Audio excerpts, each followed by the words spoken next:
Hello guys, north ഇന്ത്യൻ്റെ ഏറ്റവും ഇഷ്ടപ്പെട്ട ഒരു ഡിഷാണ് മട്ടർ പനീർ. മട്ടർ പനീർ എന്ന് പറഞ്ഞാൽ നമ്മൾ ഈ ഗ്രീൻ പീസിൻ്റെ പച്ച വാങ്ങിക്കാൻ കിട്ടുമല്ലോ, അത് പൊളിച്ചെടുക്കുന്നതാണ് മട്ടർ. അതിന് ഹിന്ദി വാക്കാണ് മട്ടർ. നമ്മുടെ നാട്ടിൽ ഗ്രീൻ പീസ് എന്ന് തന്നെയാണ് പറയാം. അത് ഒരു കപ്പ് മട്ടർ എടുക്കുക, പിന്നെ 100 ഗ്രാം പനീർ എടുക്കുക.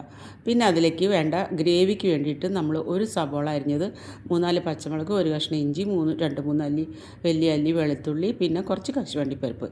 ഇതെല്ലാം നമ്മൾ കുറച്ച് തക്കാളിയും വേണം, ഒരു തക്കാളിയും വേണം കേട്ടോ. അങ്ങനെ ഇതെല്ലാം നമ്മൾ ഒരു കടായി അടുപ്പത്ത് വെച്ച് 2 സ്പൂൺ എണ്ണ ഒഴിച്ച് വെളിച്ചെണ്ണ ഒഴിച്ച് അതിനകത്ത് ഇതെല്ലാം നല്ല പോലെ വഴറ്റിയെടുക്കണം. അപ്പോൾ നമ്മൾ തക്കാളിയിലെ വെള്ളമൊക്കെ ഒന്ന് വലിയണം. പിന്നെ ഇപ്പോൾ സബോളയിലത്തെ വെള്ളമൊക്കെ ഒന്ന് വലിഞ്ഞു കഴിഞ്ഞാൽ നമ്മളത് ചൂടാറി കഴിയുമ്പോൾ ഒരു മിക്സർ ജാറിലിട്ട് നല്ല പോലെ അരച്ചെടുത്ത്. ഇതാണ് എനിക്ക് വേണ്ട ഗ്രേവി. ഇനി നമ്മൾ വറവ് എങ്ങനെയാണ് ഇടാൻ നോക്കാം. ഗരം മസാലയിലേക്ക് വേണ്ട പെരിഞ്ജീരകം, പിന്നെ കുറച്ച് കറിയാമ്പൂവ്, 2 ഏലക്ക, 2-3 അല്ലി കുരുമുളക്, പിന്നെ ജീരകം പൊടിച്ചത് 1/2 ടീസ്പൂൺ വീതം, പിന്നെ ഗരം മസാലപ്പൊടി, മല്ലിപ്പൊടി, മഞ്ഞൾപ്പൊടി, കുരുമുളക് പൊടി, മുളക് പൊടി. ഇതെല്ലാം നമ്മൾ ഗ്രേവിക്ക് വറവിലിടുന്നത്. ഒരു കടായി അടുപ്പത്തിൽ 2 സ്പൂൺ വെളിച്ചെണ്ണ ഒഴിച്ച് അതിനകത്ത് നമ്മൾ ആ മുഴുവനായിട്ടുള്ള ഗരം മസാലയുടെ ഐറ്റംസ് ഒന്ന് പൊട്ടിക്കാം.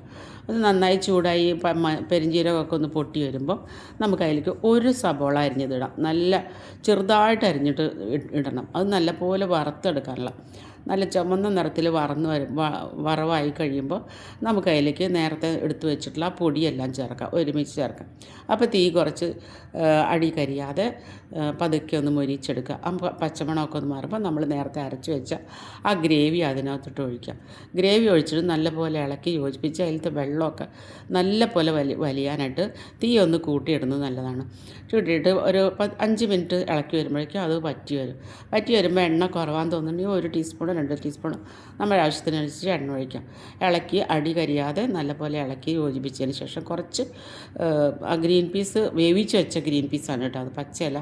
നല്ലപോലെ ഉപ്പ് മഞ്ഞൾപ്പൊടിയിട്ട് വേവിച്ച് വെച്ച് അതിലിട്ട് ഇളക്കി അത് കഴിഞ്ഞ് നമ്മൾ അതിലേക്ക് കുറച്ച് വെള്ളം കൂടെ ചേർത്ത് കഴിഞ്ഞിട്ട് ആ വെള്ളം ആ ഗ്രീൻ പീസും മസാലയൊക്കെ കൂടി തിളച്ച് വരുമ്പോൾ നമുക്കതിലേക്ക് ബാക്കിയുള്ള ഇൻഗ്രീഡിയൻസ്, അതായത് പനീർ എടുത്ത് വെച്ചിട്ടുണ്ടല്ലോ, ആ പനീർ ഇട്ട് ഇളക്കണം. പനീർ വറക്കൊന്നും വേണ്ട കേട്ടോ. പിന്നെ അതിലേക്ക് ഒന്നുകിൽ പാൽപ്പാട ഒഴിക്കുക, അല്ലെങ്കിൽ അതായത് ക്രീം ഒഴിക്കുക, അല്ലെങ്കിൽ നമ്മൾ ഒരു 1/2 ഗ്ലാസ് പാലൊഴിക്കുക, ഇളക്കുക.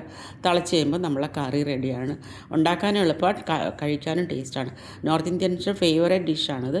എല്ലാവരും ട്രൈ ചെയ്യുക. അപ്പോൾ എൻ്റെ ചാനൽ സബ്സ്ക്രൈബ് ചെയ്യാത്തവർ സബ്സ്ക്രൈബ് ചെയ്യുക, ബെല്ലൈക്കൺ അമർത്തുക, ആൻഡ് മറ്റുള്ളവർക്ക് ഷെയർ ചെയ്യുക. പുതിയ വീഡിയോ ആയിട്ട് ഇനിയും കാണാം.